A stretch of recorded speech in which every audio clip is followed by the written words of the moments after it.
Is your opening scene demure? If not, let's fix that. In this series, I'm showing screenwriters and fiction authors how they can use tarot cards to write 5-dimensional opening scenes so that their readers will continue reading their story. If you have no idea how to read a tarot card or have never touched one before, don't worry, I'm going to show you how to read one actually right now. Today, we're going to be focusing on the C card, which is the contribution. For this series, I'm using the traditional Rider-Waite-Smith deck, but any deck can be used. So if you are writing a pirate story, go get a pirate deck. If you are writing a zombie story, go get a zombie deck. We just want to make sure that you have a deck that closely looks like the world that you're trying to create. Time to get your screenshot fingers ready. This is your contribution card. This is the first set of writing prompts you're going to need to use to read the card. This is your second set of writing prompts you're going to need to use to read the card.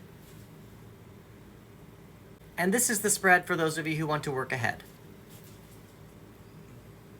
Our contribution card is the Hermit card. Now, I did say this in the conclusion card a couple of videos ago, that you do not have to use a reversal. I read reversals, so that's what we're going to be using. Traditionally, the Hermit is very solitary. If you look at this, he's an old man being guided by a light.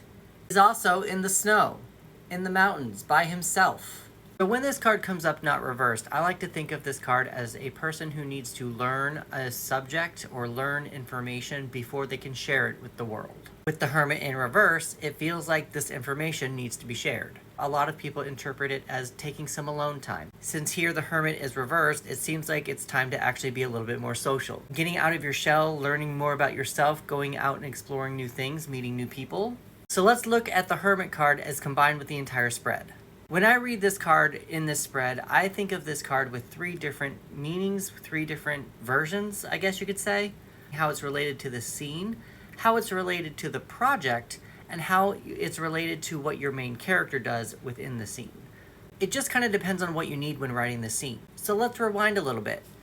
We have the problem was the Queen of Swords. The solution was the Knight of Pentacles.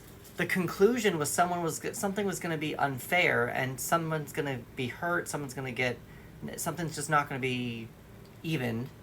And now we have the Hermit in reverse and the contribution. To me, this kind of seems like your main character is probably going to be going out on their new adventure, or being called to a new adventure, ready to go out and explore the world. Maybe this is your character that's actually deciding, hey, Mom, I don't like what you're telling me. This guy seems to be super cool. I know it's unfair, but I need to go and be with him. Now tomorrow in part 8, we're going to be going through this D card, which is actually the mental state of your main character. See you tomorrow.